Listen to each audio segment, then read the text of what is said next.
একজন ডাক্তার, ওনাকে ভোরবেলায় পুলিশ আসছে ওনার বাসায়, 40 জনের মতো বোধ হয়, 20 থেকে 40 জন ওনার বাসা ঘিরে ফেলেছে।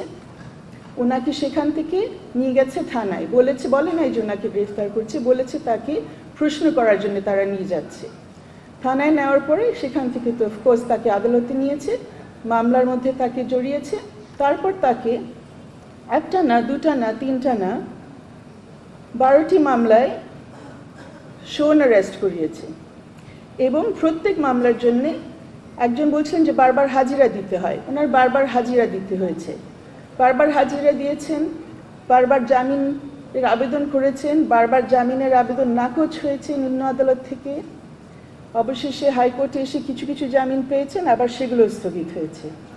এবং একটা জিনিস বারবার বলা হচ্ছে, সেখানে রাষ্ট্রপক্ষের যে উকিলরা আছেন তাদের পক্ষ থেকে বলা হচ্ছে জামিনগুলো দেওয়া যাবে না, কারণ ওনার বিরুদ্ধে যেসব মামলা আছে, বিভিন্ন ধরনের মামলা, সব মামলাগুলো তদন্তাধীন।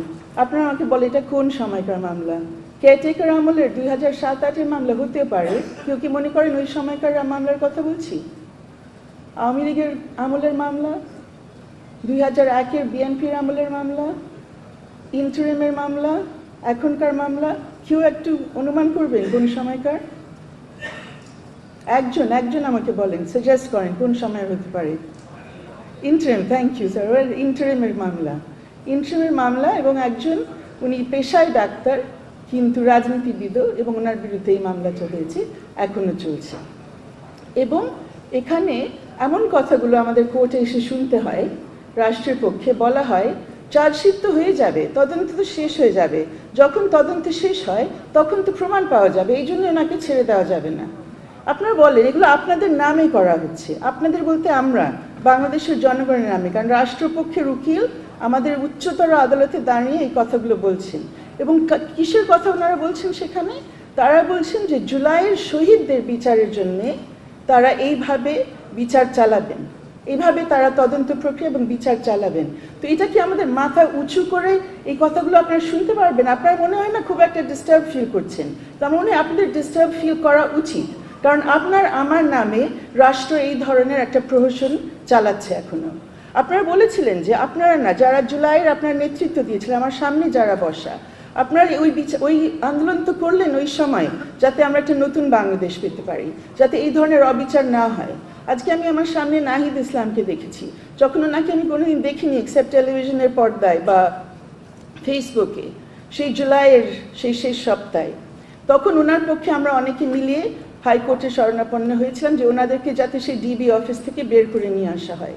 ওই সময় আমরা রাষ্ট্রপক্ষের উকিলদের যে অবস্থান দেখলাম, ওনারা তো বললেন না ওনাদের তো কিছু হয়নি, নিজে তারা স্বেচ্ছায় গেছে, ওনারা তো বেরিয়ে আসবে, এটা নিয়ে আসলে এত হইচই করার কিছু নেই।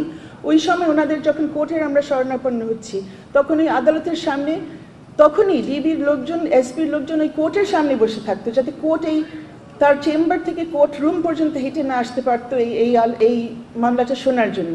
ওই মামলাটা বিচারাধীন অবস্থায় নাহিদ ইসলাম এবং অন্যান্যরা যারা নেতারা ছিলেন সেই আন্দোলনের, তারা তখন ছাড়া পেয়েছিলেন।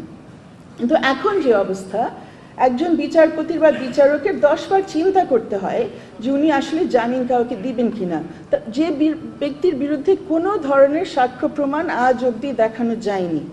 এখানে আমরা যারা সবাই চাইছি যে জুলাইয়ের সেই হত্যাকাণ্ডের বিচার সঠিকভাবে হোক, কিন্তু দেখছি যে তদন্ত কাজ শেষ হচ্ছে না, কোনো সাক্ষ্য প্রমাণ সামনে আসছে না। এটা কি সেই জুলাইয়ের শহীদদের সাথে একটা প্রহসন না, যে তাদের নাম করে তাদের কথা বলে অনেকজনকে আটকে রাখা হচ্ছে, অনেকটা মনে হচ্ছে একটা রাজনৈতিক স্বার্থে। এই কথাগুলো কেন আমি তুলে ধরছি? কারণ এই যে আমরা বলছি যে আমাদের আদালত নিয়ে যে আদালত কেন্দ্রিক যে 2টি আইন করা হয়েছিল অন্তর্বর্তীকালীন সরকারের সময়, একটি হচ্ছে বিচারক নিয়োগের ব্যাপারে, আরেকটি হচ্ছে সচিবালয় তৈরি করার ব্যাপারে, দুটি তো এর মধ্যে বাতিল হয়ে গেল। আমরা সরকারের কাছ থেকে শুনছি যে আবার এগুলো নতুন করে হয়তোবা না, ওনারা বলছেন যে পরবর্তী সেশনে তারা নিয়ে আসবেন। এখন পর্যন্ত যেহেতু আমরা কোনো সময়সূচি জানতে পারিনি বা কী ধরনের সংশোধনী তারা আনতে চাচ্ছেন বা কেন আমরা বুঝতে পারছি না, অবভিয়াসলি আমাদের অনেকের মনে অনেক সংশয় আছে এই ব্যাপারে। 2টি অধ্যাদেশ অবশ্যই জরুরি। একটাতে বিচারপতিদের নিয়োগের ক্ষেত্রে কিছু মানদণ্ড এবং একটা প্রক্রিয়া নির্ধারণ করা হয়েছে। যখন এটা আরোপ করা হয়েছিল আমরা দেখলাম আমরা অনেক ভালো ভালো বিচারপতি পেয়েছি, অনেক দক্ষ বিচারপতিদেরকে পেয়েছি। হয়তো কারো কারো এদিক সেদিক মানে রাজনৈতিক ঘেঁষা হয়তো থাকতে পারেন, কোনো মতাদর্শ থাকতে পারে, কিন্তু বিষয় হচ্ছে আমরা কম্পিটেন্ট ব্যক্তিদের চাই যারা বিচার করবেন সেখানে এসে, ভুলে যাবেন তার অতীতে কী ছিল না ছিল। সেরকম বেশ কয়েকজনকে আমরা ডেফিনেটলি পেয়েছি। তো আমরা সেই জন্যই চাইছি যে এই প্রক্রিয়াটা চলতে থাকুক, আমরা যে একটা কোয়ালিটি সম্পন্ন বিচারকদেরকে আমরা ভবিষ্যতে যাতে পাই, শুধুমাত্র পলিটিক্যাল কনসিডারেশন ওখানে যাতে না আসে।